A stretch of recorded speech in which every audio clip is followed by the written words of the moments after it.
couple debate topics here. And I think we debate different than Skip and Stephen A debate, but I'm just curious, getting some takes on a couple different topics here. It is the off season. I like it. We got to fill it out. Who was the better first round pick in the 2017 draft, Marshawn Lattimore or Ryan Ramczyk? You came up with the question, so I need to ask a question for you. Does value matter at all, or are you saying if they got picked with the same pick?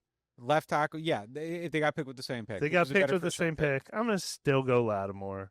If Ramczyk had longevity on his side, then they were close enough. I mean, both of them were like second team All Pro level, close to first team All Pro level guys. Both of them play extremely important positions. They both were as good as anyone who ever played it. But I think Lattimore was on top, a hair longer, and made a little bit more of an impact. It's incredibly close. If Ramczyk would have lasted a couple more years than Lattimore, that would have been enough to break the tie for me. But I'll give a slight edge to Lattimore. Where are you? I don't know. I mean, I feel like it's almost a push on this close. one. It's really, really tight. This is kind of unbelievable. This is truly unbelievable. Games? How many games? I didn't look it up before I started giving my answer. How many games? Is it almost the exact same number? How many games do you think Lattimore played? Lattimore, I was 8 years. 8 years with the Saints? Or 8 years with the Saints. Man, I can't believe it was 8. So in 8 years, I bet he missed 15. And then obviously he was with Washington for half a season. So he played 64, somewhere around 80 games. 97. All right. 97 with the Saints? 97. Oh, I'm way off then. Okay. Ramczyk, 101. He actually played more games. Ramczyk Yeah, I would have got that more wrong, games. I would have got that Lattimore wrong with too, the Saints. Yeah, I would have got that wrong. Dang. I mean, we forget that Lattimore basically missed his last 3 seasons with the Saints, more or less. That's true. Due to the trade. That's true. And then 7 games, 10 games. Yeah. They ended right around the same time, too. So Lattimore's last, 16-game season was 21. Was that Ramczyk's last 16-game season, too? Or he actually came back and had one more healthy I think it's Ramczyk, dude. Ramczyk had 16 games in 22. 2 second-team All-Pros, a first-team All-Pro. If you do include value, you took one at 11, you took one at 32. Ramczyk's definitely the best. Ramczyk definitely wins when you get close enough. Yeah. But let's say somebody put you in a time machine and you didn't get back into the draft. You stopped to talk to Jordan Spieth for a minute, and you didn't get there in time to tell them to take Pat Mahomes. So now you're on the clock at 11. Who do you take? I mean, you take Alvin Kamara, but who do you take, Ramczyk or Lattimore at 11? I'm not just trying to be contrary here. I think I really go Ramczyk. Career ends at the same time, basically. It goes bad at the same time. You're getting the same amount of games out of both of them. I feel like I can build around Ramczyk's consistency and have an anchoring point on my team, whereas the Lattimore one was shaky the whole time. It was a little bit up, a little bit down. Yeah. Dennis Allen comes into Dennis Allen's running in. I would take Ramczyk. Lattimore was a nightmare for his coaching tenure. No doubt about it. Yeah. But I can't argue the other way. I really feel like it's a coin. I think Lattimore was the more supreme talent. I agree with that. When he hit his high points, I agree with that. He was the comet. And Ramczyk was a very good, a great, solid is an offensive term to describe Ramczyk's career, but he's an elite, solid, foundational player. I feel like it's funny and it's weird. I mean, I don't. This makes no sense in my mind, but I think after the 1920 season, I would have no doubt taken Ryan Ramczyk. No doubt. And I feel like as time went on, we saw him deteriorate a little bit, and he was on the field deteriorating, whereas Lattimore was out of sight, out of mind, but when he was on the field, he was still good. He has the broken thumb or whatever, playing with the cast. He's breaking up passes, still making plays. His down was off the field, and then he didn't play unless he was 100%, and I feel like that back half separated it for me a little bit, and it probably shouldn't.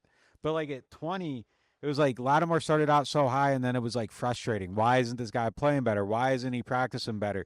Every year, the same things. Hey, oh, the season's long, like all this stuff. I think at 20, like Ramczyk was still at a peak, and then it was kind of down. I think maybe one of the first times we did our top 20 or whatever it is, I think I had like Ramczyk like at the very top of that list when we did that. But yeah, you did that pretty late in the process. Something like rattled a little bit late in that back half where we seen his downside, and I don't think Lattimore showed us his. Well, really. I think it's a pretty good indication that this was a tie because they both made it to second contracts, and Lattimore's second contract was 5 years, $97 million, and Ramczyk's second contract was 5 years, $96 million. Man, look at that. So they were basically in the same tier. Unbelievable. All right, going on to the next one here. Who you taking to be the tiebreaker? Lattimore or Ramczyk? Brandon went Lattimore. Better connection, Brees Colston, Brees Thomas. This one's easy for me.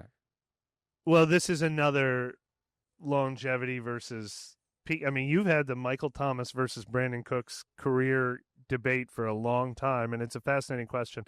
But, I mean, this is similar to what I said before. Thomas was the comet. I mean, I want the longevity that Brees and Colston gave. It's the greatest connection in Saints history. The most important years in Saints history happened when they were there. But Thomas was another level. Like, I want Colston's career, but I want Thomas's talent. But so I don't know what we're basing this on. But Thomas was one of the greatest players I've ever watched play football. Colston had an incredible career. And I want that. I would take that. If you told me I have to have their careers, I'll take Colston. But if I'm taking 1 year, if I'm taking one game, I'm taking Thomas. Yeah, I'm going. The Mike Thomas one's easy for me. That's the standard. He's like you said. He's one of the best players I've ever watched play football. And Colston's very, very good, very talented. A guy that a building block of the organization. Mike Thomas is on a different level. Yeah. And it's like the music act that gives you like the 3 great albums at the start and then never records another one again. Like I'm fine with it. Like I can ride off those 3 and someone else can have 12, 15, 18 albums. Give me those 3 all day. Like they were that good. So yeah, for me, it's Mike. I agree with everything you said though. Same vein, kind of. Best UDFA gem, Pierre Thomas or Lance Moore? This is another one. This is more like the Ramczyk Lattimore. I mean, it's the same. Their career length is about the same. Their career touchdowns is about the same.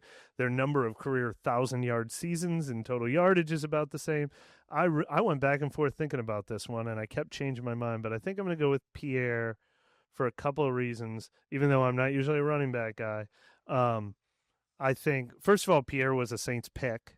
And credit to them for sticking with him. Lance Moore was actually a Browns pick, I believe, and then a Panther. And no, that was Willie Snead. That was with the Panthers. But Lance Moore, this was his second team when they found him, and he was in year 2 when Sean Payton discovered him. But Pierre hit that higher high too. He was just absolutely essential, irreplaceable on this team a couple of times, especially when Reggie Bush was hurt. Lance Moore was always kind of the 3rd best pass catcher on the team, even though he was excellent at his job. And Pierre had that NFC Championship game over the Vikings where he had 2 touchdowns, the kickoff return, and the 4th down conversion in overtime, and then a touchdown in the Super Bowl that year too. So he hit his absolute peak in the Super Bowl season. I got to go Pierre, I think. It's very close. It's tough, man. I was gonna go Lance on the 2-point conversion as the tiebreaker, but I mean, you make valid points that Pierre scored the first touchdown of that game. Yeah, I'm gonna defer to you since you were there for it and you were covering the team.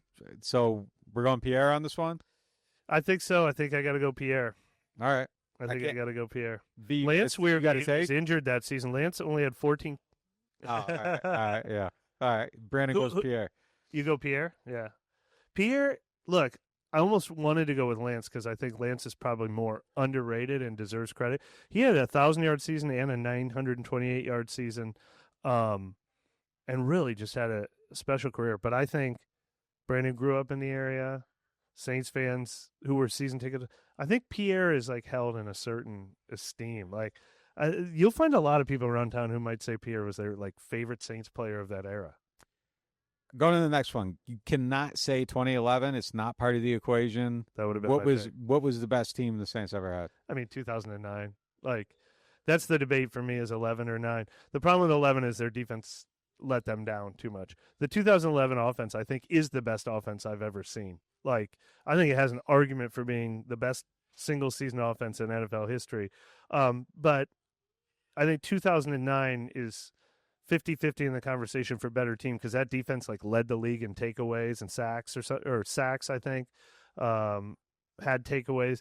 They had a good run game in both of those years or whatever. But that 2009 team was just there wasn't a flaw anywhere in that 2009 team. It was their most balanced. The one team I think that doesn't get talked about enough here is the 18 team, and I think if you put those three teams at a neutral field, like any one of the three could win any time. 18 might win more than the 09 team if they played a 7-game series or something. The 18 team might win. I mean, there was a ton of talent on that one. I just feel like that one gets like lost in the shuffle for some reason, but like player for player, talent for talent, that's like one of the better NFL teams, period. The problem with that the era 18 team is they ran out of gas. Like the 18 team through December 1st or whatever, that was when Brees started out with 28 touchdowns and 2 picks. And that's prime Alvin, that's prime Mike Thomas, that's DeMario, that's prime Cam. But that team just, man, they stumbled. They were running on fumes into the playoffs and barely had anything left in that Rams game. And that's why they're not remembered as fondly. They weren't playing the best football of the season down the stretch. 09 wasn't either. They lost 3 straight that season. That's so I mean, they had the playoffs. Yeah, the Super Bowl. Sometimes it's like that. Yeah, the Saints were. Yeah, I mean, they ran out of gas because dude couldn't, throw a flag. Like that's why they ran out of gas. They were winning the Super Bowl that year. No question about it. Going on to the next one. This is one of my favorites. This is one of my favorite what ifs. This isn't really like a debate thing. It's just kind of a thought that I have in my head all the time. If Jameis Winston never gets hurt when they're 5-2 in that Tampa game, does Sean Payton leave? Does Dennis Allen become the head coach? Does Derek Carr end up at New Orleans Saints? This is tough. I first heard whispers about Sean Payton being burned out and thinking he was going to leave after the season around Thanksgiving that year. Quick interjection, though. Yeah. That's after it went in the tubes. Yeah, that's what I'm saying. Jameis is hurt. So what I'm saying he was burnt out. No. Hold on. He was burnt out and out of gas in 14, after 15, 16, and then he has the 17 draft. Yeah. And no, you're right. All of a sudden, he's not burnt out. So, but just to set the stage, that it wasn't just Sean Payton in February deciding to walk away from the Saints. Like he started thinking about that as that season started to wear on him. If Jameis doesn't get hurt, they were 5-2 to start. With Jameis, they make the playoffs. I mean, they almost made the playoffs anyway, even though I think Trevor Siemian went like 0-4. Yep. So if they make the playoffs with Jameis, first of all, Sean Payton's getting Coach of the Year love. Yes. He's getting votes. He's going back to the playoffs. He's getting heralded. The season matters, so maybe he gets burnt out less. Yeah, I think maybe he doesn't walk away. I think he probably doesn't walk away. I think he probably doesn't either. Yeah. He's getting all the attention he loves. He's the confirmed quarterback whisperer. He resurrected, Yep. I don't want to give him too much credit for Drew, but like he brought Drew back from the abyss. He brings Jameis back from the abyss. He's smarter than everybody. He's a genius. I think something that matters very deeply to Sean is getting into the Hall of Fame. Yep.